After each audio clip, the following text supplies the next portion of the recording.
반갑습니다. 네. 우리 사랑하고 또 아끼는 우리 목사님, 제가 늘 그리워하는데 오늘 이렇게 만나게 되었습니다. 진작에 좀 왔어야 되는데 여러 가지 일정들이 바빠서 제가 협력 목사로 이렇게 이름도 올려주셨는데 처음 인사를 드립니다. 반갑습니다. 코로나 이제 지나면서 이제 보니까 마스크를 쓰잖아요, 우리가. 눈이 이뻐야 되겠더라고요. 지금 제가 이 북보다 이 남쪽이 더 좋거든요. 더 좋은데 벗을 수가 없어요. 그래서 다음에 또 마스크 벗을 때도 와서 전 얼굴을 보고 깜짝 놀라실 거예요. 눈만 보고 예상하는 얼굴이 아니네 이렇게 하시면서 아주 저렇게 출중한 얼굴이었나 이런 생각을 하시게 될 건데요. 목사님이 땀을 정말 뻘뻘 흘리면서 찬양하는 모습을 보는데 눈물이 핑 돌고 참 너무 귀하다 이런 생각을 하면서 감동을 받고 예배를 드리게 됐고요. 또 이렇게 성도님들이 이렇게나 많이 모여 있을 줄 저는 몰랐어요. 정말 얼마나 많이 눈물을 흘리고 기도하고 또 하나님을 바라보며 교회를 여기까지 이끌었는지 하는 것들을 또 다시 한번 와서 보니까 느끼게 됩니다. 오늘 치열한 삶이라는 제목으로 함께 말씀을 나누려고 그러는데요. 포레스트 검프라는 유명한 영화가 오래전에 있었죠. 그 포레스트 검프의 주인공은 IQ가 75 정도가 되고 다리가 불편한데요. 어느 날이에요. 그 장면 중에 제가 잊혀지지 않는 장면은 잘 들리나요? 목소리가 잊혀지지 않는 장면은 갑자기 그 포레스트 검프가 뛰기 시작하는 거예요. 왜 뛰는지도 몰라요. 그냥 앞에 사람이 뛰니까 누가 또 뒤에 사람이 뛰고 하니까 자기도 뛰어야 된다고 생각하고 달려가는 거예요.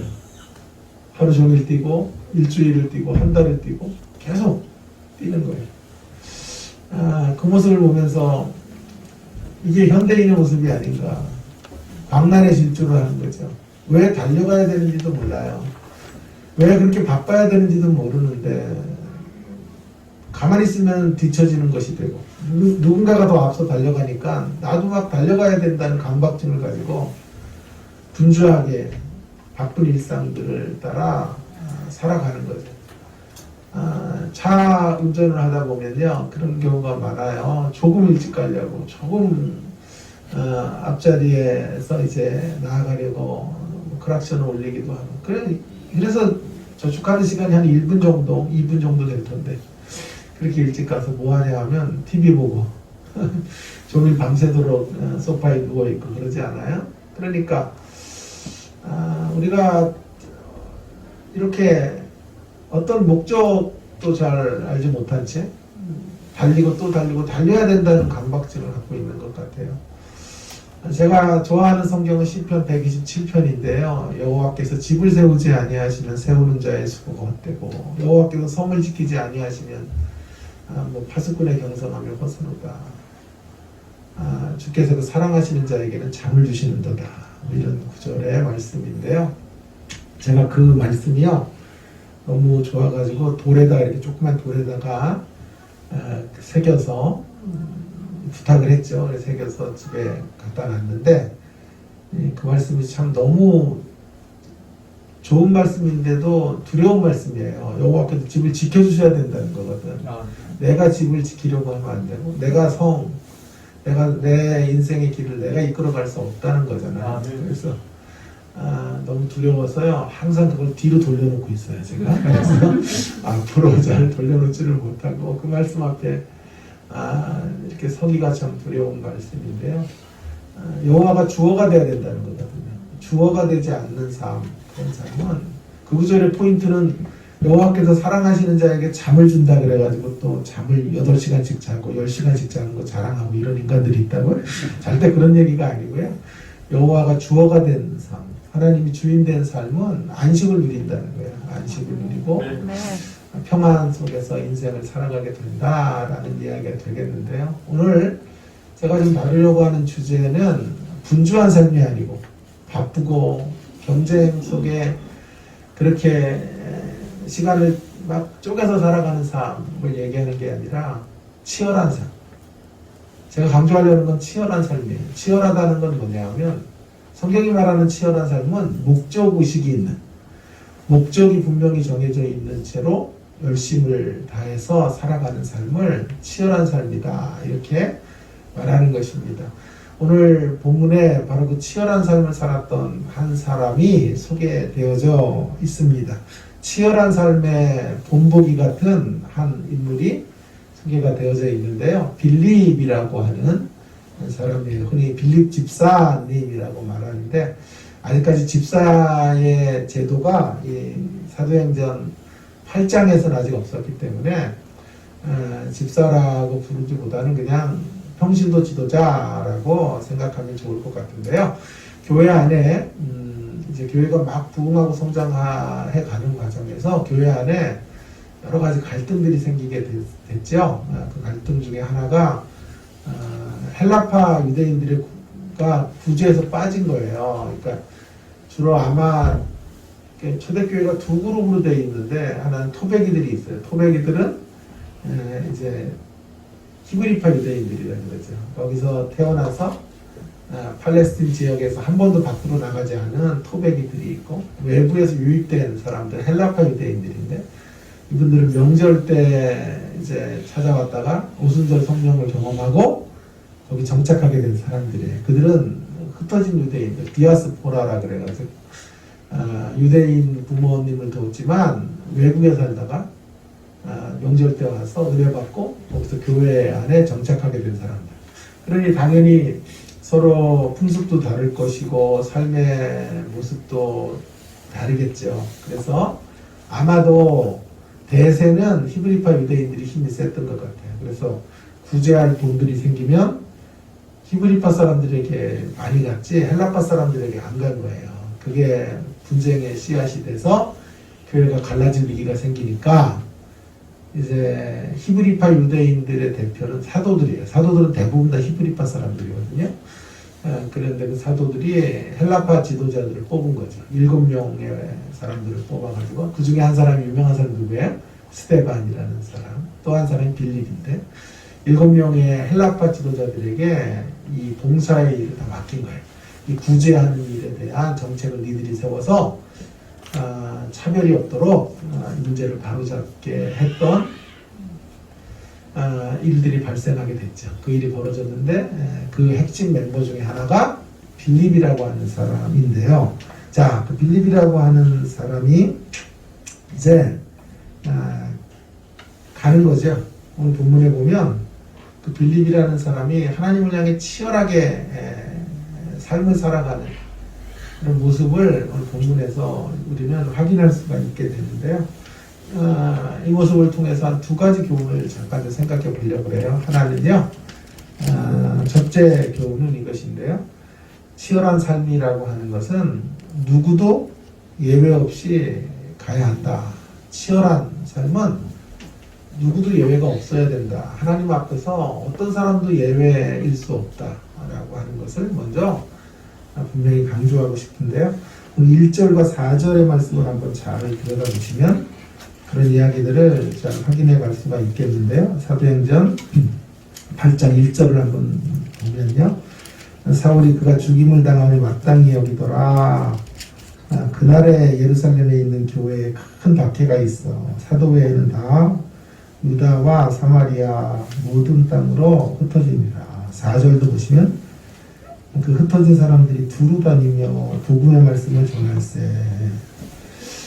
먼저 생각해야 될 것은요, 지금 교회 가운데 또 박해가 이루어지게 되고요, 사울과 같은 이들이 예수 믿는 자들을 핍박하는 일들, 사울뿐만이 아니라 대부분 유대교를 신봉하는 사람들이 기독교인들을 미워하게 됐던 것 같죠. 그런데 이제 그때 교회에 그래서 박해를 보내게 되는 것이죠. 스데반을 죽였고, 스데반의 죽음 이후에 더 광기 어린 모습으로 교회를 핍박하게 된 거죠. 그때 교회가 흩어지기 시작해요. 흩어진지라 유다와 사마리아 땅끝을 흩어졌다 그러는데 거기 중요한 구절 하나가 있어요. 근데 잘 놓치면 안 되는 구절인데, 사도회는 동그라미. 사도회는 다 유다와 사마리아의 모든 땅끝으로 흩어지니라. 사도회는 이라고 하는 말은요, 무슨 말입니까? 사도들만 거기 남고 나머지 사람들이 다 복음의 현장으로 나아갔다는 얘기가 되겠습니다. 사도들이 왜 남았을까? 사도들만 예루살렘에 머물러 있고 나머지들은 전부 세상 밖으로 나아간 거예요. 그러니 이분들은 대표적인 사람이 빌립과 같은 사람이고 성도들이죠. 여기서 우리는 아주 중요한 사실 하나를 발견해요.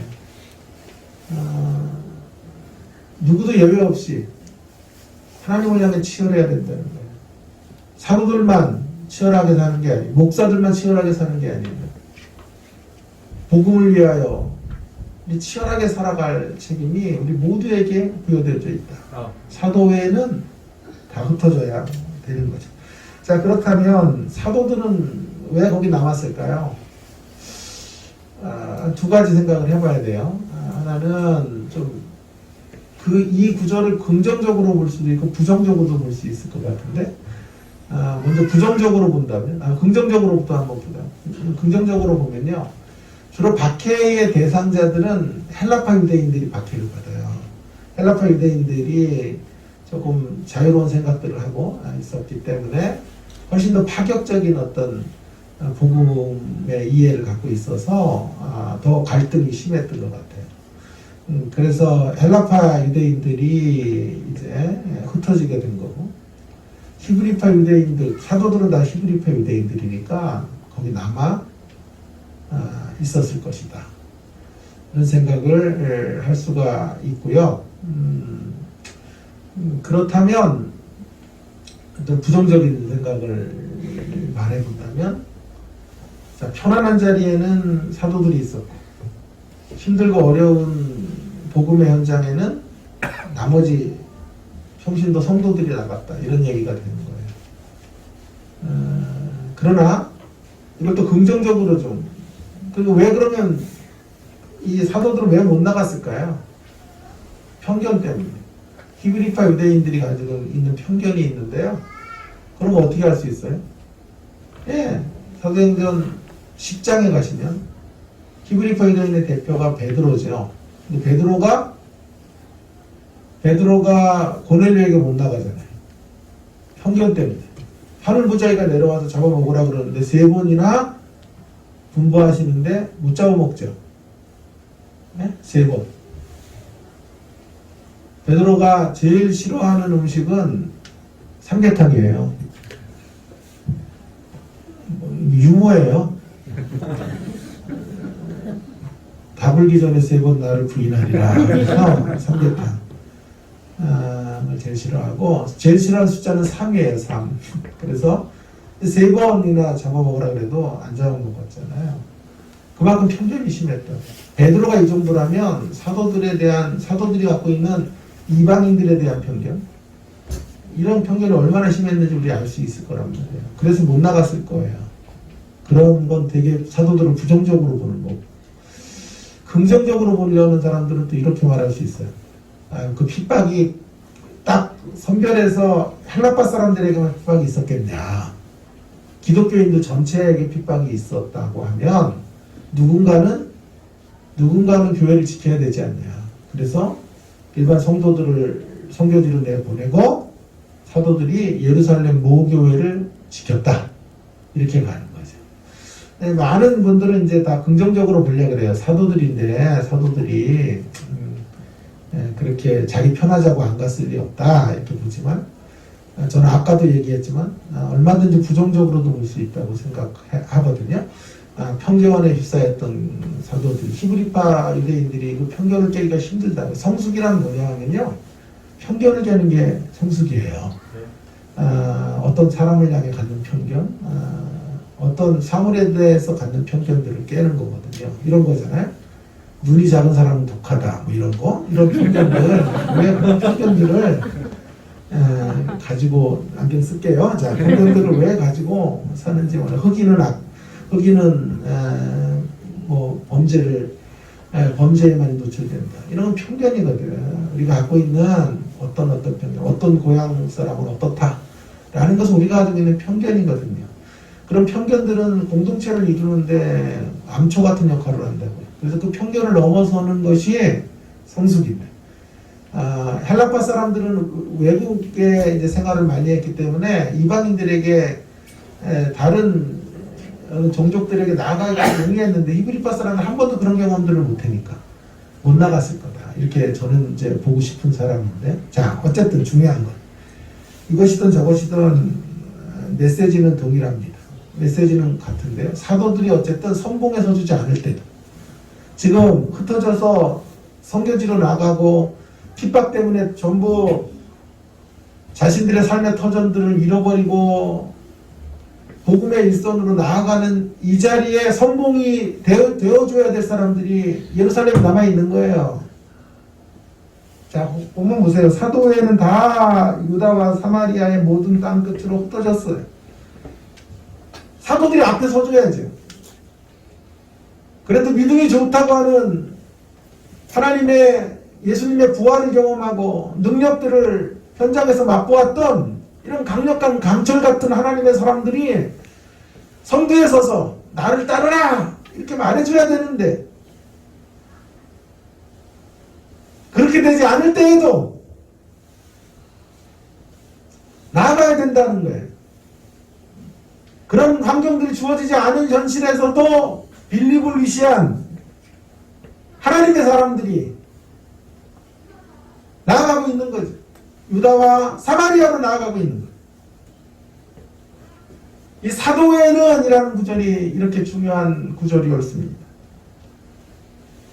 사랑하는 여러분, 우리 모두 치열하게 살아야 돼요. 우리 모두 하나님을 향해 불꽃 같은 정열을 가지고 살아내야 돼요.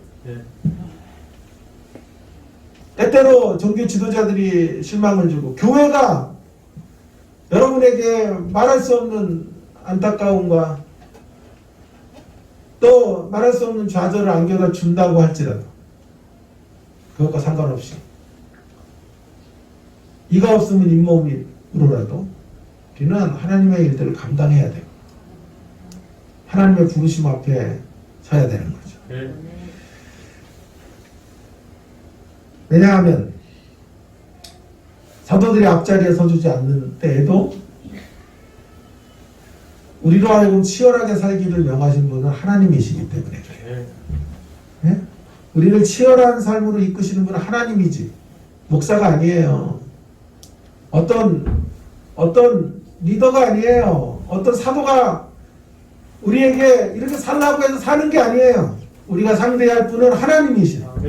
하나님 안에서 우리 각자 부르심의 자리가 있고 그 부르심의 자리 앞에 치열해야 된다 라고 하는 것을 우리가 잊지 말아야 돼요. 시대의 대세가 무언지 코로나19가 19가 이렇게 기승을 부리고 교회가 완전히 추락을 했어요.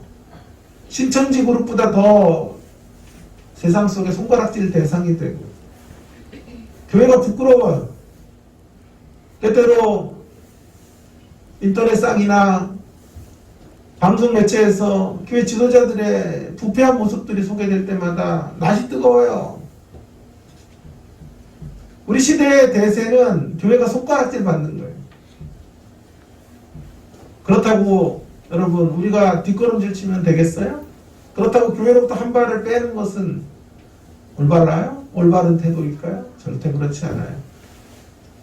사도들이 앞자리에 서 있지 않아도 우리가 믿었던 사람들이 우리에게 실망을 줘도 우리는 시대의 대세를 따라가는 게 아니라 십자가 정신의 대의를 쫓아서 복음 앞으로 사명 앞으로 하나님의 부르심 앞으로 걸어가야 되는 것입니다. 천만인이 다 타락의 길을 걸어도 나 혼자라도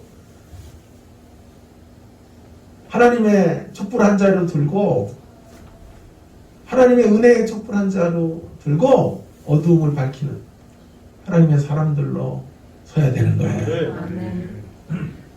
누구도 예외 없이 치열해야 된다. 이게 첫 번째 메시지. 두 번째 메시지. 치열한 삶은 어떤 상황 속에서도 달려가야 돼요.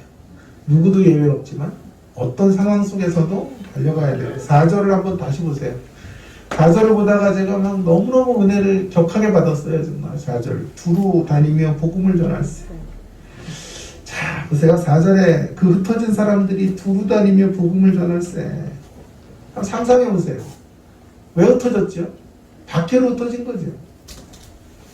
박해로 흩어졌잖아요. 극심한 어려움이 찾아와서 계란이못집 하나씩 들고 피난민으로 떠난 거예요. 근데 그 자리에서 복음을 전했어요. 여러분, 왜 저 혼자 전율해요? 예? 여러분도 같이 전율해야지. 여러분, 이게 어떻게 가능한 일이냐고. 반란이 오고 역경이 오고 비바람이 몰아쳤어. 집이 다 풍지박산이 나고 폐허가 됐는데, 그래서 어쩔 수 없이 그 자리를 떠나야 되는데, 그 떠나가는 자리 어떤 자리예요? 하나님 원망하는 자리 아니에요. 기독교 신앙 가짜야 라고 소리칠 만한 자리인데 두루 다니며 그들이 그 자리에서 복음을 전하는 거예요. 성경이 그냥 이렇게 수박 겉핥기로 있는 책이 아니에요. 왜 어떻게 이런 일이 가능할까요? 자, 이 문제를 한번 좀 깊이 생각을 해보려고 그래요. 남은 시간 동안요. 어떤 상황 속에서든지 지금 우리가 이 치열한 헌신의 삶으로 달려가야 되는데, 제가 아까 뭐라 그랬어요? 서두에서 우리의 치열한 삶이란 그저 분주한 삶이 아니에요. 바쁘게 사는 게 아니라 그랬죠. 목적이 있는 열심의 삶이죠. 열정을 다 불꽃을 태우는 삶인데, 그렇게 한번 살다 가면 좋겠어요. 예? 목적을 가지고 거룩한 하나님의 부르심 앞에 우리 인생의 시간을 정말 불꽃처럼 다 태워서 그렇게 하나님의 나라를 향해 아무런 후회도 없이 우리 인생이 끝나고 단 1%의 에너지도 남지 않으면 좋겠어요. 우리 에너지를 다 하나님의 나라를 위해 쏟고 주님 앞에 영광스러운 부르심을 받으면 좋겠다, 이런 생각을 합니다. 여러분, 그래서 두 가지 먼저 생각해 보려고 그래요. 그걸 한번 이제 나눠서 생각해 보자고요. 그러면 어떤 목적을 가지고 나가야 될까요? 어떤 목적? 그 목적은 사도행전 1장 8절이에요. 사도행전 1장 8절을 이루는 삶. 이 목표예요. 사도행전 1장 8절에 성령을 경험하고 예루살렘과 온 유대와 사마리아와 땅끝까지 증인이 되는 거죠. 그것이 우리의 목표이고 방향이에요. 한마디로 사도행전 1장 8절을 성취하는 삶은 장벽 넘어서기. 여러분, 이 말씀이 성취되는 과정에서 장벽을 넘어가야 돼요. 우리 안에 있는 장벽, 우리로 하여금 나아가지 못하게 하는 벽들을 넘어서는 것. 먼저 예루살렘부터 넘어가야 되는데, 예루살렘을 넘고 온유대와 사마리아와 땅끝을 넘어가야 되거든요. 두 개로 나눠보면 예루살렘은 내부적인 장벽이에요. 온유대와 사마리아와 땅끝은 외부적 장벽이에요.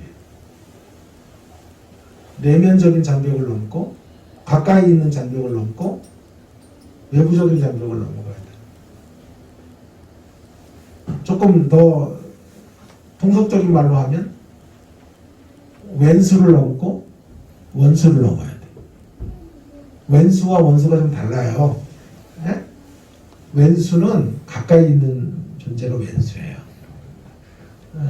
그리고 원수는 좀 지근거리에 있는 우리 밖에 있는. 그래서 제가 이런 말을 되게 많이 하는데, 목사님 아는데 지금 웃긴 얘기하는데 참 또 와야 되겠어? 웃을 때까지, 진가를 발휘할 때까지 와야 되는. 자, 왼수는 우리 집안에 있는 존재들이 왼수인데 웃을 때까지 합시다. 또 왼수는 우리 바깥에 있는 존재인데 저는 늘 이런 생각을 해요. 옆에 있는 아주 가까이 있는 옆에 있는 땅끝보다 훨씬 더 상대하기 쉬운 건 밖에 있는 땅끝이 쉬워요. 진짜 어려운 건 옆에 있는 땅끝을 섬기는 게 사실 어려워요. 그래서 예루살렘부터 가야 돼요. 예루살렘의 문제부터 넘어서야 돼요. 옆에 땅끝이 옆에도 있고 밖에도 있다고. 밖에 선교사로 나가는 것보다 진짜 어려운 건요. 애들 둘셋 나가지고 지지고 먹고 그 아이들과 함께 살아가는 게 더 어려운 거예요. 일상을 사는 게 어려워. 일상은신이 어려워요. 선교지 5년마다 돌아다니는 건 어쩌면 다 새로운 기분이잖아. 새로운 느낌이잖아. 신나는 걸음일 수도 있어요. 어쩌면. 죄송해요. 신실하게 선교하는 분들을 폄하하는 게 아니고요. 밖에서 만나는 땅끝을 경험하고 거기서 사명 감당하는 것보다 진짜 어려운 건요. 안에서 만나는 땅끝, 옆에서 만나는 땅끝을 늘 변화가 없어. 늘 그 자리고. 늘 그런 동일한 패턴으로 살고 있는 남편과 아내와 이런 왼수들, 시부모님과 어? 이런 왼수들을 상대하는 게 어려운 거예요. 그래서 그러나 그걸 넘어서는 게 우리의 목표예요. 그걸 감당해내는 게 우리의 목표예요. 여러분 한번 저희 집 근처에 고양이 박람회가 한번 열렸어요. 제가 고양이 한 마리를 키워요. 여러분 저를 또 이상하게 보지. 고양이 혐오하는 분들은 설교 듣다가 은혜 떨어져요. 그죠? 근데 저희 집 근방에도 고양이에게 늘 먹이를 주는 분이 있는가 하면 먹이 주는 사람을 막 소리치는 아파트 주민도 있어요. 그래가지고 대자보가 막 붙어요. 먹이 절대 주지 말라고 막 소리치기도 하고. 저도 고양이를 좋아하는 사람은 아닌데 목사님 딸이 길을 가다가 한 2년 전, 3년 전 코로나 오기 전에 여름에 그 길고양이들이 아기를 낳는데 길고양이 한 마리가 새끼들이 한 4마리인가 5마리가 함께 죽어가고 있는 거 너무 더워가지고 너무 불쌍하니까 119를 불러다가 걔네들을 다 집으로 데려간 거예요. 그리고 한 마리씩 입양을 하는데 저한테 한 마리 좀 키워달라고 그런 거예요. 우리 딸의 소원이 뭐였냐면 우리 딸이 이제 수의사가 되는 게 꿈이었어요. 그때까지. 그래서 고양이 한 마리 키우고 싶다고. 그래서 전화를 해가지고 했더니 막 전화가 팔팔 뛰면서 너무 막 난리가 났어요. 앞으로 자기 공부만 할 거고 엄마만 아빠만 잘 기를 거고 그것만 이루어진다면 자기는 뭐 남부러울 것이 없을 거라고 막 그래가지고 고양이를 키웠어요. 저는 아직까지도 지금 3년이 넘었는데 한 번도 못 안았어요 고양이가. 그래가지고 무서워요 고양이 아직도. 그래서 둘이 있으면은 눈 걸어 잠그고 있어요. 고양이 들어올까봐. 그래서 불편한 동거를 하고 있는데 그래도 사랑하죠. 정은 자꾸 드니까. 고양이 박람회를 있었는데 그 고양이 용품들을 뭐 고양이와 관련된 업체들이 그렇게 많은지 몰랐어요. 막 수백 개가 넘어요.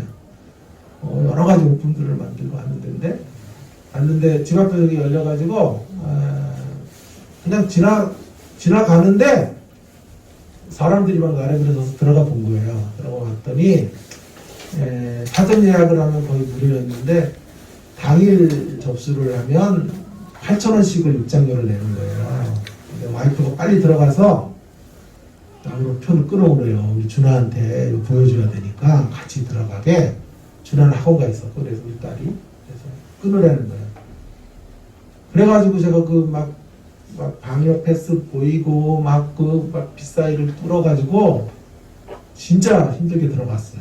제가 티켓을 샀죠. 3824 24,000원 티켓을 사고 준하가 오기를 길에서 기다리다가 전화해가지고 만나가지고 들어갔어요. 들어갔는데 사람이 너무너무 많은 거예요. 막 인산인해인 거예요. 그때 오미크론이 막 또 이렇게 처음 시작하고 이럴 때인데 거기 막 온 사람들이 서울 시내 사람 다 모인 것처럼 막 그렇게 많은지 몰랐어. 그랬더니 와이프가 들어가자마자 나가겠다는 거예요. 이 왼수가.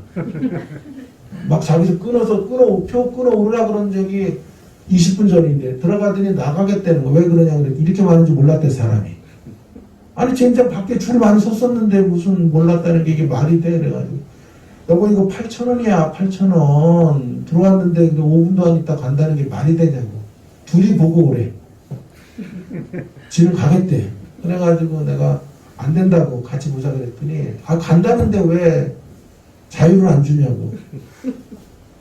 그래가지고 5분 있다 나갔어요. 어떻게 될까 집에 가서?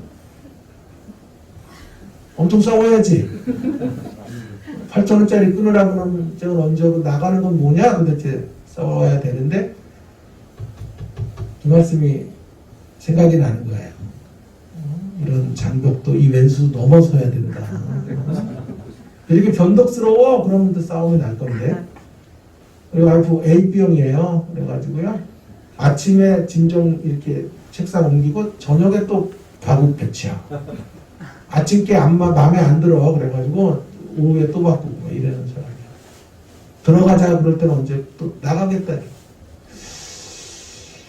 그래서 막 승이 나서 한마디 하려고 그러면 이 변덕쟁이하고 한마디 하면 이제 3차 대전이 일어나는 건데 이 생각이 나는 거예요. 장벽을 넘어서야지. 그리고 다른 생각을 했지 내가. 얼마나 변덕스러운가가 아니라 얼마나 유연해. 어? 얼마나 유연해. 얼마나 융통성이 있는 거야. 그래? 들어갔는데 아니면 나와야지. 오히려 내가 얼마나 경직됐어. 그죠? 8,000원 아까우니까 거기서 1시간은 소비해야 된다. 이게 얼마나 경직된. 목사님 웃질 않으셔. 목사님 혼자 우리 둘이 웃어. 자, 그래서 얼마나 경직된, 아니, 자, 얼마나 유연하냐고. 그래서 그런 마음으로 제가 그날 싸움을 하지 않고 오히려 가서 집에서 제가 저녁을 내가 차려주고. 할렐루야. 원수 넘어서, 아니, 왼수 넘어서. 또 원수를 넘어서는 거예요. 우리 밖에 있는 온 유대 사마리아 땅끝에 있는 이 거만하고 복음을 배척하는 사람들을 넘어서는 것이 우리의 목표예요. 자, 그래서 1장 8절의 비전을 성취해가는 목표. 그 목표를 가지고 이제 어디로 가야 된다고요? 다 모두에게 사연이 있다라고 하는 것들을 기억하고 그 사연들을 헤아려 주는 가운데 어디로 가요? 치열하게 살아야지. 그런 삶을 지금 빌립과 하나님의 사람들이 보여주는 거잖아요. 흩어져 큰 핍박으로 흩어졌는데 어떻게 해요? 거기에서 사명을 감당해. 그 흩어진 자리에서 복음을 전해. 그 흩어짐의 자리가 부르심의 자리로 인식하는 거예요. 놀랍지 않습니까? 이 자리는 하나님 원망할 자리잖아요. 우리 같으면 하나님 어디 계시냐고 소리칠 자리잖아요. 왜 잘 살고 있는 우리 이렇게 하나님께서 복으로 함께 하시지는 못할 망정 흠을 깨십니까? 왜 우리에게 이런 고난을 주십니까? 라고 절규할 수밖에 없는 상황. 그동안 모아놨던 모든 것들을 다 뒤로 하고 기본적인 생필품 몇 개 쥐고 떠나가야 되는 그 자리. 그 자리에서 상실감과 자괴감과 원망과 불평과 하나님을 향한 말할 수 없는 섭섭함이 밀려오는 그 자리에서 복음을 전할세. 놀라운 구절이 아닙니까? 그러한 자리에서 하나님의 부르심에 눈뜨게 되고 그러한 현실이 하나님을 향하여 달려갈 수 있는 최적의 시간이라고 믿고 그곳에서 하나님의 이름을 선포하는 하나님의 이름으로 상대에게 복음을 나누어주는 사도행전 1장 8절의 역사를 성취하는 자리로 걸어가고 있는 것입니다. 여러분, 많은 분들이 좀 사명을 좀 감당하시죠. 교회에 좀 헌신을 좀 하시죠. 그러면 대부분 뭐라고 말하는지 아세요? 아이가 어려가지고요. 아이가 좀 크면 열심히 할게요, 목사님, 전도사님.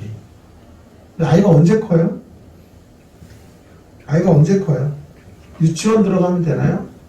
아니요, 유치원 들어가도요, 잠깐 갔다가 되게 일찍 와요. 하루가 금방 가요. 그래서 유치원도 손이 많이 가요.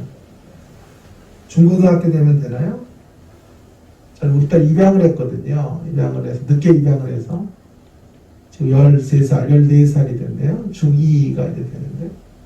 중학교 가면 다 해방일 줄 알았는데요. 코로나19 동안 하루 2끼 이상을 제가 차렸어요. 네? 좋은 아빠예요. 제가 다 차리고. 와이프도 교수 생활하니까 밥은 당신이 책임지라 그래가지고 그런 사명을 주셨어, 저 와이프가요. 그래서 그 사명 감당하느냐고 손이 짓무를 정도로 참 하루 참 그러면서 여자들이 밥을 차리는 게 얼마나 힘든지 많이 울었어요. 내가 우리 엄마가 삼형제 도시락 쌀 때마다 한숨 쉬시는 그런 장면들이 생각이 나는 거예요. 아, 아침마다 어머님이 가난한 살림이었으니까 뭘로 싸나 도시락 늘 그러셨던 음성이 들려가지고 우리 엄마가 참 그 도시락 쌀 때마다 마음고생 엄청 하셨구나 그런 생각을 했는데 여러분 손이 많이 가요. 고등학교 들어가면요 입시를 같이 치러줘야 돼요. 네? 고3이 되면요 부모도 애 잘 때까지 못 자요. 같이 함께 옆에서 도와주고 고민해주고 간식 챙겨주고 그래도 대학 인서울하기가 그래도 만만하지가 않아요. 얼마나 어려운 일인지 몰라요. 그럼 한 20살 정도 될 때까지는 우리 꼼짝도 못하는 거잖아요. 네? 근데 대학 들어가서 졸업하자마자 또 결혼하네? 결혼하자마자 베이비 애를 허니문 베이비로 낳아버리네. 그리고 엄마에게 24살 된 딸이 엄마 선물이하고 손녀를 안겨주는 거예요. 그럼 그때부터 다 손녀 키워야 돼요. 손녀 20살 될 때까지. 할렐루야. 우리 어머님 그렇게 사셨어요. 그래서 손자들 5명을 키웠어요. 그랬더니 80이 넘어가시는 거예요. 어머님이 제일 슬펐던 때가 언제냐 하면 교회 명예권사님 될 때인데요. 사실 시무권사님을 하셔야 되는데 그 교회는 점수제예요. 주일 참석하면 20점, 재직회 참석 50점, 새벽기도 80점, 11조 100점, 감사원금 주 몇 회 200점 이렇게 해가지고 점수가 있어요. 근데 우리 어머님은 애를 봐야 되니까 예배 끝나자마자 빨리 뛰어가야 돼요. 그러니까 점수가 몇 점 없어. 주일 예배밖에 점수가 없어. 근데 그 담임 목사님도 제가 잘 알고 거기 수석 목사도 제 제자예요. 제가 전화 한 통화하면 끝나는 거거든요. 우리 어머니 점수 올려라. 졸만할 때 그러면 끝나는 건데 그러고 싶지가 않더라고 진짜. 구차하고 그게 뭐 대단한 거라고. 직분이 없으면 어떻고 뭐하게 무슨 중요한 게 아니잖아요. 그래서 전화 안 했는데 연세가 차니까 계속 시무권사에서 떨어지는 거죠. 올라가지 못하는 거죠. 그래서 늦게 온 성도들이 다 되고 40대가 또 권사가 되고 그래요 요즘은요. 그렇게 되니까 어머님이 나이가 차니까 명예권사가 되는데 막 펑펑 운 거예요 엄마가. 나도 갔는데 방도 하나씩 줬거든요 권사님들. 방에 가서도 울고 막 임명장 받는데도 막 우는 거니까 목사님이 우리 엄 권사님처럼 저렇게 감동하면서 직분 받아야 된다고. 사실은 그게 아니거든. 억울해서 오신 거거든. 이름의 교회 이제 떠나야지. 직분을 이렇게 점수제로 주는 게 어딨어. 막 이래가지고. 그래서 그날 막 밥 먹는데 어머님이 나한테 막 그러는 거예요. 그래서 너 유학가지 말라 그러지 않았냐 이 목사. 내가 교회 하라 그랬잖아. 교회 했으면 말이야. 거기 1호 원사로 내가 하면 되고 말이야. 이게 뭔 챔피냐고 막 그러면서 난리난리를 치시고. 내가 어머님 그날 막 위로해드리느냐고 그때 눈이 작아진 거야. 그때 고민을 많이 했어요. 여러분 언제 하나님을 향해서 헌신하고 언제 하나님을 향해 열정을 다해서 살 거예요? 전부 지금은 최적의 시간이 아니라고 말해요. 지금은 할 수 없다 그래요. 애가 작아서 뭐 사업을 키워야 되기 때문에 지금은 뭐 여러 가지 건강의 이유가 있어서 지금은 뭐 이런 일들이 있어서 지금은 아니고 조금 있다가 지금은 올해는 아니고 내년은 안 되고 그 다음에부터 전부 이렇게 우리는 한 발씩을 신앙의 자리로부터 빼서 헌신을 연기하고 있어요. 열정으로 살아 내야 될 삶을 뒤로 미루고 있어요. 옛날에 유승용인가 하는 사람이 이렇게 까만 옷을 입고 턱수염을 기르고 지하철에서 이렇게 광고했어요. 오늘 먹을 치킨을 내일로 미루지 말라. 은혜 받았어요, 내가. 오늘 먹을 치킨을 내일로 미루지 말라. 오늘 드려야 될 헌신을 내일로 미루지 말기 바랍니다. 네? 여러분, 우리 인생이 끝날 때까지, 황혼에 이를 때까지 만일 어떤 사건과 어떤 일들을 처리하고 나서 하나님을 향해 나머지 시간들을 헌신한다면 우리 인생의 끝자락까지 헌신할 시간이 없어요. 저는 이렇게 확신해요. 오늘 빌립과 하나님의 사람들이 박해를 받는 그 자리에서도 복음을 전했어요. 그 흩어진 사람들이 두루다니며 복음을 전했어요. 흩어졌는데 그 역경의 자리에서, 그 환난의 자리에서, 그 반공 대피소와 같은 현실, 그 난민과 같은 삶의 자리에서 복음을 전했던 것. 이 사실 우리에게 뭘 도전하고 있습니까? 어떤 상황 속에서든지, 어떤 현실을 만나든지 복음 앞으로, 사명 앞으로 네. 열정을 다하여 달려가야 된다라고 하는 것을 우리 가운데 말해주는 거죠. 어리면 어릴 때부터, 우리 아이가 어릴 때부터 사명을 감당하는 거예요. 갓난아기 시절에는 그 갓난아기 부모들 동호회를 조직해서라도 거기서 복음을 전하고, 유치원 때는 또 유치원 학부모들을 만나서 거기서 하나님의 이름을 나타내. 우리가 어떤 환경을 만났든 어떤 처지를 살아가든지 그런 자리에서 우리에게 주신 그 시간이 하나님을 향해서 불태우고 타올라야 될 최적의 시간인 것을 믿고 달려가는 우리가 되기를 바랍니다.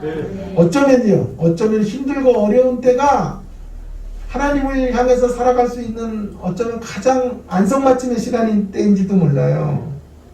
왜? 그때 그 힘든 자리에서, 이 흩어진 자리에서 개나리 복층 지고 걸어가 모든 사람이 볼 때, 야, 예수 믿다가 팔자녀가 사나워졌네 라고 말하는 그 자리에서 하나님을 전하면 세상이 손가락질할 것 같죠? 천만에요. 세다 이렇게 가는 거예요. 세상이 놀래요. 세상은 어느 때 변화하나요? 세상 사람들은 어느 때 우리에게 갈 길은 모를까요? 어느 때요? 어느 때일까요? 그들의 성공 이야기를 우리가 재현할 때? 그러면 우리나라 대통령 중에 두세 사람이 기독교인이었는데 세상이 다 기독교인이 됐어야지. 세상은 영웅호걸들에게 질려 있어요. 너무 잘난 사람들을 많이 경험해가지고 기독교인들이 또 하나 잘난 사람이 됐다고 해서 꿈쩍도 하지 않아요. 뭐 세계에서 제일 큰 교회를 한국교회가 갖고 있다고 해도 그런 것 때문에 교회가 이 땅에 사람들을 전도하는 일에 용이한 작업으로 나갈 수 있는 건 아니에요. 세상이 어느 때 놀라냐 하면, 어느 때 마음을 내주냐 하면 자신들이 가지고 있지 않은 다른 이야기를 사는 사람을 만날 때, 자신들에게 없는 이야기를 사는 사람, 고난이 오면 다 하나님 원망하는데 그 자리에서 복음으로 나아가, 그 자리에서 하나님의 이름을 높이는 자리로 나아가는 다른 이야기, 한 번도 보지도 못한 이야기를 사는 사람들을 만날 때 갈 길을 물어오게 되는 것이죠. 그래서 어쩌면 우리가 힘들고 어려운 때가 복음을 전할 수 있는 최적의 시간이고 하나님을 향하여 달려갈 수 있는 가장 귀한 때이다. 코로나19도 잠깐 쉬는 시간이 아니에요. 이 시간이 어쩌면 하나님의 이름을 나타낼 수 있는, 진검승부를 할 수 있는, 자, 이런 코로나19의 상황에서도 교회가 이렇게 부흥하잖아요. 교회가 전부 문을 닫는 세상에서도 진짜 하나님의 크리스찬들이 이제 밝혀지는데, 종교인들이 아니라 정말 하나님을 사랑하는 신실한 신자들이 세워지고 그들을 통해 진정한 교회들이 만들어지는 때라고 확신합니다. 네. 여러분, 이제 말씀을 좀 마무리하면서 적용하려고 해요. 어떤 상황을 만나도 우리가 복음 앞으로, 사명 앞으로 가려면요, 이런 의식을 가져야 돼요. 우리가 이 어두운 환경 속으로 버려진 자들이 아니라, 넘겨진 자들이 아니라 보내진 자들이다. 이런 생각을 하시고 달려가셔야 돼요. 다시 한번요. 우리가 넘겨진 자들이 아니에요. 보내진 자들. 네. 요셉을 생각해 봅니다. 여러분, 요셉이 형들에게 팔려서 애굽으로 내려가요. 근데 그 애굽에서 구원자가 돼요. 애굽에서 민족을 살리는 역사를 이루는 진정한 왕의 역할을 감당합니다. 어떻게 가능했을까요? 이 구절을 읽다가 제가 눈이 번쩍 떴는데 한번 찾아보고 마칠게요. 시편 105편. 시편 105편 17절에 시편 105편 17절 다 찾으세요. 기가 막힌 구절입니다. 요셉이 어떻게 승리할 수 있었는지, 어떻게 그 종살이의 자리에서 구원자 역할을 감당할 수 있었는지 하는 이런 구절이에요. 시편 105편 17절 다 찾으셨어요? 네. 함께 읽겠습니다. 시작. 그가 한 사람을 앞서 보내셨으며 요셉이 종으로 팔렸도다. 자, 여기 중요한 구절이거든요. 요셉이 팔린 거가 먼저예요? 보내심이 먼저예요? 보내셨죠? 네. 성경은 지금 요셉이 팔렸다고 강조하지 않아요. 요셉은 보내졌다. 하나님이 파송하셨다. 네. 그게 먼저예요. 요셉의 상태는 팔렸지만 겉으로 보기에는 실질적 의미는 하나님이 팔아 넘기신 게 아니고, 하나님이 그를 내동댕이 친 게 아니라, 하나님이 요셉을 외면하는 시간이 아니라 하나님이 보내신 시간이에요. 네. 하나님의 역사를 위하여 앞서 보내심이요. 네. 여러분, 어떤 환경 속에서든지 하나님이 나를 이 환경 속으로 보냈다고 생각하셔야 돼요. 네. 하나님의 선교사로 내가 파송됐다. 이런 개떡같은 집안에 내가 팔려있다 라고 생각하면 안 돼요. 노예처럼 난 산다고 생각하면 안 돼요. 내가 그 개떡같은 남편에게 보냄받은 선교사. 내가 아니면 그 남편 변화시킬 수 없어. 내가 아니면 고멜과 같은 그 아내 변화시킬 수 없어. 내가 아니면 이 시부모님들 새롭게 만들 수 없어서 하나님께서 무거운 짐이지만 나에게 부여하시고 나아가라고 하십니다. 보내심이요. 네. 보내신 자들로 우리가 처해 있는 자리에서 보내는 사명, 하나님의 보내신 사명들을 감당할 수 있기를 간절히 바랍니다. 네. 큰 환난 속으로 던져진 자들이 아니라 그 속에서 사명으로 파송된 하나님의 사람들이라는 사실을 한시도 잊지 마시고 그 사역들을 감당해 내시는 저와 여러분이 되기를 바랍니다. 네. 계시록 12장 6절 한 구절만 더 찾아볼게요. 계시록 12장 6절. 제가 좋아하는, 목사님 이제 우리 한번 계시록도 한번 하자고, 우리 한번 프랭카드 걸고 계시록 한번 성도들이랑 한번 대답을 안 해 왜? 아멘? 네, 대답이 늦었어. 자, 12장 6절에 보세요. 12장 6절은 우리가 팔려간 땅, 우리가 처해 있는 환경은 광야라고 말하는데, 자, 6절에 이런 말이 있죠. 그 여자가 광야로 도망했죠. 아까 빌립과 성도들, 헬라파 유대인들이 도망갔잖아요. 큰 밖으로 도망갔죠. 자, 그 여자는 교회인데 교회가 광야로 도망했어요. 그러니까 거기는 방공 대피소, 피난처, 난민 수용소로 나아간 거죠. 근데 보세요. 그것만 바라보면 안 돼요. 그런데 중요한 건 거기 1260일 동안 그를 양육하기 위해서 하나님께서 예비하신 것이 있더라. 겉으로 들어갈 때는 방공 대피소인데 나올 때 보니까 양육처야. 할렐루야. 겉으로 들어갈 때는 피난민의 행렬로 들어간 건데 나올 때 보니까 하나님이 우리를 기르시는 것이. 그래서 되돌아보니까 그때가 가장 복된 시간이에요. 제가 여러분 설교학 교수인데요. 집회를 제일 많이 다니는 교수예요. 그런데 설교를 하면 주님의 마음이 느껴진다 그래요. 최고의 칭찬이지. 오늘도 그런 칭찬 좀 해주세요. 주님의 마음이 느껴지는 설교를 한다 그러시는데, 여러분 그런 설교를 할 수 있었던 길은요, 고난이에요. 고난이 없이 설교하면요, 공허한 설교예요. 성경에 대한 정보 주고 끝나요. 지식 주고 끝나요. 그러나 고난이 있었기 때문에, 광야의 시절을 지났기 때문에, 여러분의 아픔을 나도 겪었고, 그 안에서 내가 발견한 하나님이 있었기에 설교는 힘이 있는 거예요. 그래서 제 설교의 가장 큰 자산은 광야의 시절에 경험했던 하나님인 거예요. 그러니 제일 감사해요. 광야가 있었고 어려움이 있었다는, 네. 거기서 하나님 나를 기르셨고 만드셨고 설교자로 준비하셨어요. 네.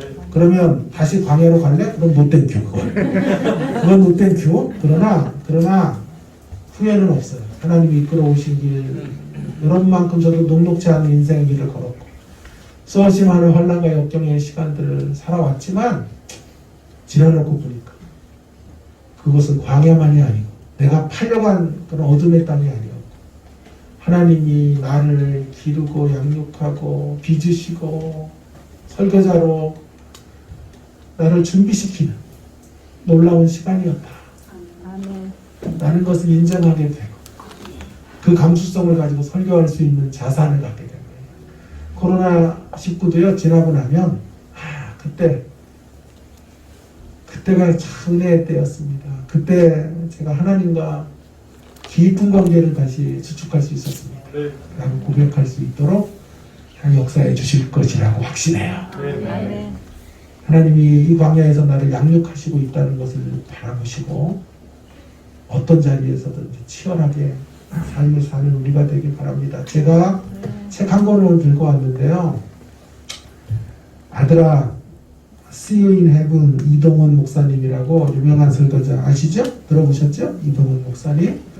우리나라의 황금의 입을 가진 설교자 둘 있어요. 둘. 이동원, 이우재 그리고 이진호 이렇게 셋인데,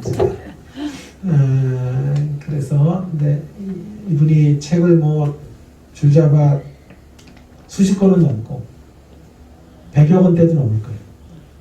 은퇴 목사로 유명한 분인데 또 한 권의 책을 썼어요. 근데 제목이 재밌어요. 아들아, See You in Heaven. 아들이 죽었어요. 41살에 아들이 죽었는데, 아들의 죽음 후에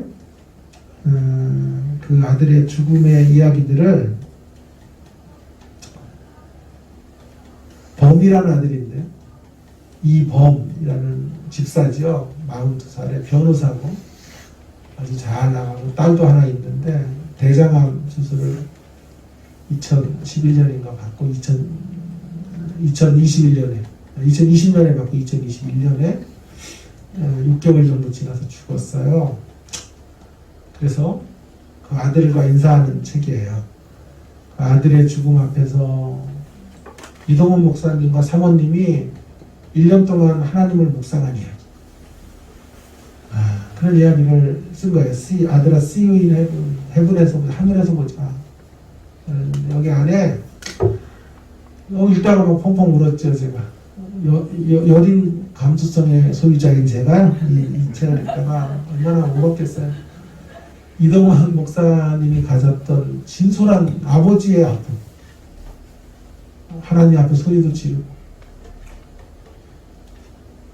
아들한테 욕도 해요. 이놈아, 이 못된 놈아, 왜 먼저 떠나. 하나님 어디 계신 건지, 하나님에 대한 부재. 마치 오늘 이 초대교회 사람들이 큰 박해를 받아 많은 이들이 죽고 많은 이들이 거국을 등지고 떠나가야 됐던 상황들 같은 상황이 있어요. 다 소리칠 수밖에 없어요. 절교할 수밖에 없어요. 그런 자리에서 또 곳곳에서 다시 일어서야 될 자신의 사명을 발견해요. 그래서 다시 한번 심기일전해야 되겠다는 다짐도 있고, 하나님을 다 이해하지 못해서 찾아오는 안타까운 절규도 있는 너무너무 좋은 책이에요. 너무너무 가슴 절절한 이야기. 그러나 끝내 근데 이 책에서 제가 감동을 받았던 대목은 어떤 내용도 내용이지만 이 책을 쓰는 것이 감동이에요. 이분이 인세나 받으려고 쓴 건 아니에요. 물질도 넉넉하고, 우리로 말하면, 세상으로 말하면 CEO, 삼성의 CEO 같은 분이에요. 뭐 하나 아쉬울 것도 없는데 책 한 권 더 써서 몇 푼 더 벌겠다고 절대 쓴 거 아니고요. 자신이 이러한 아들을 잃어버린 상황에서도 치열하게 살아야 된다. 아들을 하늘에서 볼 때까지 그 아들 앞에 부끄럽지 않고 영광스럽게 만나는 그날까지 사명을 감당하고 마지막 노년을 불태워 하나님을 향해 달려가야 된다라는 다짐을, 이 시련 속에서도 자기는 쓰러지지 않아. 하나님을 향한 사명의 길을 중단하지 않아. 그 사실을 연약한 성도들에게 보여주기 위해, 동일한 아픔의 현장을 겪었던 사람 성도들에게 알려주기 위해 이 책을 썼다고 생각해요. 마지막 구절에, 마지막 표지에 이런 구절이 있어요. 이 구절을 읽고 진짜 마칠게요. 근데 여러분, 목사들의 말 중에 믿지 말아야 될 게 이제 끝이라고 그러고 설교 결론으로 이런 거 믿지 마세요. 자, 그런데 이건 진짜로 믿으세요. 자, 마지막에 이런 구절이 있어요. 표지에 있는 구절만 읽고 기도합시다. 얼마 전 아빠는 엄마와 함께 2021년 미국 아카데미 시상식에서 작품상을 수상한 클로이 자오 감독의 영화 노매드랜드라는 영화를 보았단다. 이 영화는 우리 인생을 유목민, 영어로 노매드거든요. 유목민으로 그리면서 인생의 길을 말하고 싶어 한단다. 죽은 아들에게 얘기하는 거예요. 거기 잊지 못할 명대사가 너를 진하게 기억하게 만들었구나. 그러면서 그 명대사를 소개해요. 기억되는 한 사람은 살아있는 것. 기억되는 한 사람은 살아있는 것. 우리 유목민들은 헤어질 때, 노매드들은 헤어질 때 굿바이라고 말하지 않는다. 우리는 언젠가 꼭 다시 만나게 될 것이기 때문이다. 사랑하는 봄아, 더욱이 우리는 내가 곧 길이요라고 말씀하시는 분을 따르는 사람이 아니겠니? 너에 대한 아름다운 기억이 떠오르는 오늘 나도 너에게 굿바이라고 하지 않겠다. 대신 See you soon, my son. 곧 만나자 아들아. 길 대신 예수님 안에서. 이동훈 목사님은 생태 같은 아들을 먼저 하늘에 보내고 상실의 아픔을 지나면서도 자신이 가야 될 사명의 걸음, 치열하게 하나님을 향해 살아야 될 남겨진 자의 몫을 감당하겠다고 다짐하고 더 이상 슬퍼하지 않겠다고 말하고 하늘에서 볼 때까지 안녕이라고 말하지 않고 하늘에서 만날 그 시간까지 나는 이곳에서 우리 아들의 몫까지 감당하며 치열한 삶을 살겠다고 다짐하시며 이 책을 우리에게 선물로 허락해 주신 거예요. 사랑하는 여러분, 그렇다고 너무 두려워하지는 마세요. 이렇게 센 하나님의 사람이기 때문에 이런 고난도 주고 욕과 같이 믿음이 좋으니까 환난도 주고 우리는 이 정도 수준 안 되니까요. 이런 큰 고난 안 주세요. 너무 그렇게 하지 마시고 야 오늘 헌신 예배 갔다가 야 기분이 우울하다 야 이러지 마세요. 아무에게나 이런 큰 시련을 그렇게 주시진 않아요. 감당할 만한 그릇이 되시는 분이니까 주시는. 그러나 중요한 건 크든 작든 치열하게 하나님 우리를 부르신 자리가 어디이든지 사명 앞으로 특별히 교회를 세우는 일들을 위해 헌신해 주시기를 바랍니다. 여러분 한 사람이 헌신해서 이 교회가 지금보다 배가 될 수 있고 아름다운 뿌리를 이 땅에 내릴 수만 있다면 와우, 우리 인생에 그보다 더 값진 일이 있을까요? 우리가 왔다가 떠나가는 그 자리에 하나님 나라가 단 반뼘이라도 우리를 통해 넓어질 수 있다. 제 기도예요. 하나님, 제가 왔다가 떠나가는 인생의 걸음 속에서 하나님의 나라가 반뼘이라도 넓어지게 오라. 그 일을 감당하라. 우리 열린교회로 보내신 거예요. 복된 기회. 아유 젠장 어떻게 이렇게 개척교회를 오게 됐어. 그게 아니라 네? 이 교회를 부르신 게 하나님의 은총이고 놀라운 복의 자리인 줄로 믿습니다. 네. 끝까지 교회를 세우시는 일에 우리 목사님과 함께 헌신하시고 저도 협력하겠습니다. 저도 기도하고 후방에서 지원 사역도 하고 또 달려와서 메시지도 전하고 내일처럼 달려가겠습니다. 계시록도 하고 네. 늦었어 지금도. 자 어쨌든 그래서 사명 감당하신 우리가 되길 바랍니다. 좀 시간이 갔는데 기도하겠습니다. 통성으로 같이 오늘 주신 말씀을 좀 우리 기억하고 우리가 누구이든지 상관없어요. 목사만 하나님을 향해 위대한 하나님의 사람들만 하나님을 향해 달려가는 게 아니에요. 사도 바울과 같은 사람만 하나님을 향해 치열하게 사는 게 아니에요. 우리 모두가 치열해요. 누구도 예외가 없어요. 사도들이 성도에 서주지 않아도 우리는 우리 길을 가야 돼요. 하나님을 향한 사회의 길을 걸어가는 우리가 되기를 원합니다. 어떤 상황 속에서도 어떤 비바람이 몰아치는 자리에서 코로나19가 광풍처럼 몰아치는 자리에서도 신앙의 불을 끌 수 없어요. 사명의 불을 가로막을 수 있는 그런 세력은 없어요. 일어서셔야 돼요. 일어서셔서 달려가셔야 돼요. 어떤 아픔이 있어도 사명 앞으로 복음 앞으로 하나님의 몸된 교회를 세우는 이 역사 앞으로 걸어가기 원합니다. 그런 다짐을 담아 주님 제가 이런 통로로 도구로 쓰여지게 주시옵소서. 역사에 주옵소서. 동성으로 함께한 1분 기도하고 마치겠습니다.